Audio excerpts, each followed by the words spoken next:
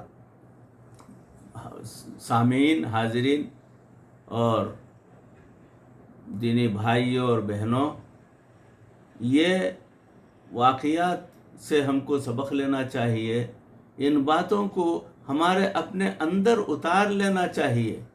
ہم کو دنیا کے اندر رہنا ہے، ضروری کام و کاج بھی کرنی ہے، نوکری، کاروبار، تجارت، یہ سارا سب کچھ کرنا ہے، اور شادی بھی کرنی ہے، اولاد بھی ہونی ہے، اور ان کی ذمہ داریاں بھی پوری کرنی ہیں۔ یہ تمام چیزیں جو ہے لازم اور ضروری ہیں، مگر اس سے زیادہ بڑھ کر جو ہے ہم کو ترک دنیا، جو دنیا کی محبت ہے، وہ اپنے دل سے دور رکھنا چاہیے۔ جیسے پانی ہوتا ہے، سمندر ہوتا ہے، سمندر کے اوپر کشتی ہوتی ہے، کشتی سمندر ہی میں چلتی ہے، پانی کے سہارے ہی چلتی ہے، مگر کبھی بھی پانی کو اپنے اندر نہیں لیتی کشتی، تو اسی لیے کشتی ڈوبتی نہیں ہے۔ اگر ہم بھی اللہ کی محبت اور معرفت کو ہمارے دلوں کے اندر رکھیں گے اور دنیا کو ہم دل سے باہر رکھیں گے، تو ہمارا دل بھی جو ہے ڈوبے گا نہیں، اللہ کی محبت سے سرشار ہوگا۔ بھائیوں اور ہماری بہنوں اور حاضرین ناظرین، اب تک کی کہی سنی تمام باتوں پر اس عاجز کو بھی اور آپ تمام کو بھی سن کر عمل کرنے کی پروردگار ہمیں توفیق عطا فرمائے، دنیا اور آخرت بہتر فرمائے، ایمان والی زندگی اور ایمان والی موت نصیب فرمائے۔ وآخر دعوانا ان الحمدللہ رب العالمین۔ السلام علیکم ورحمۃ اللہ وبرکاتہ۔